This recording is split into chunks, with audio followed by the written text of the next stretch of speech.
행복은 채워지는 것이 아니라 느껴지는 것입니다.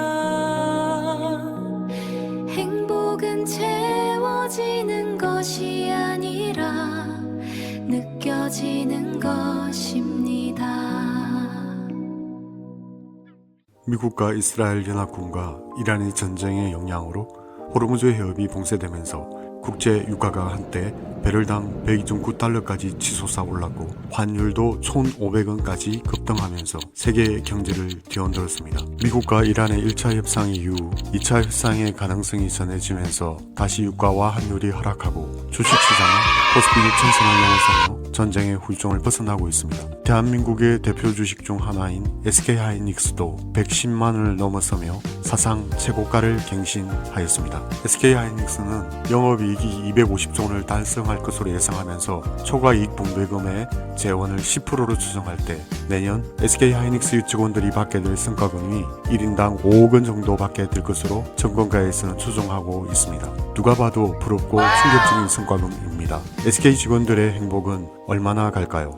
내가 생각하는 행복이란 행복이 채워지는 것이라면 밑빠진 항아리에 물을 채우는 것과 같습니다. 행복은 채워지는 것이 아니라 느껴지는 것이기 때문입니다. 그리스의 철학자 아리스토텔레스의 말에 의하면 인간의 모든 행위가 궁극적으로 행복을 목표로 하며 행복은 그 자체로 목적이 되는 최고의 선이라고 정의합니다. 고대의 한 철학자의 고뇌의 결과물을 과신했을까요? 인류는 행복을 인생의 궁극적인 목적이자 마땅히 도달해야 할 종착지로 보았습니다. 이 책의 저자 연세대 선국 심리학 교수는 다른 의견을 제시하고 있습니다. 행복이 정말 삶의 목적일까? 아니면 생존을 위한 도구일 뿐일까? 그는 후자를 강조합니다. 인간은 행복하기 위해 사는 것이 아니라 살기 위해 행복을 느끼도록 설계된 생물학적 존재라는 것입니다. 600만 년 동안 유전자에 새겨진 생존 본능은 고작 몇천 년의 문명사로 지워지지 않는다고 말하고 있습니다. 저자는 책에서 프라이밍 효과를 소개하며 우리는 스스로가 이성적인 존재라고 믿지만 사실 일상의 수많은 행동은 무의식의 손길에 의해 결정된다고 보고 있습니다. 레몬향을 맡으면 자신도 모르게 청결의 신경을 쓰고 생존과 관련된 단어를 보기만 해도 고칼로리 음식을 찾는 것처럼 말이죠. 진화의 관점에서 인간은 여전히 100% 동물입니다. 이런 저자의 주장은 진화론에 근거하고 있다는 점을 인지하셔야 합니다.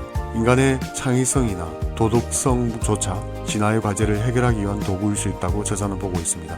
피카소의 예술적 열정이 새로운 여인이 등장할 때마다 폭발했던 것처럼 화려한 언변과 성취도 본인조차 의식하지 못하는 짝짓기를 위한 처절한 플러팅의 일환일 수 있다고 말하며 동물 중에 수컷 공작새의 화려한 꼬리도 암컷에게 구애를 받기 위해 아름답고 우아하게 관리한다고 말합니다.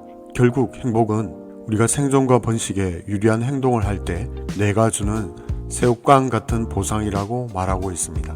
많은 사람이 돈이나 외모, 명예를 얻으면 영원히 행복할 거라고 착각합니다. 하지만 연구 결과 이런 외적 조건이 행복에서 차지하는 비중은 고작 10에서 15%에 불과합니다. 행복에 임계점이 있다는 것입니다. 저자는 이 책에서 돈을 비타민과 비교하며 결핍되면 몸에 문제가 생기고 과다 섭취하면 더 이상 유익이 없다는 결론을 내립니다. 경제 성장이 반드시 인간의 행복으로 이어지지 않는다는 것입니다. 이 현상을 미국의 경제학자 리처드 이스털린의 역설이라고 불렀습니다. 인간은 새로운 것에 놀랍도록 빨리 적응하기 때문이죠. 아무리 큰 기쁨도 시간이 지나면 일상이 되는 쾌락의 쳇바퀴가 작동합니다.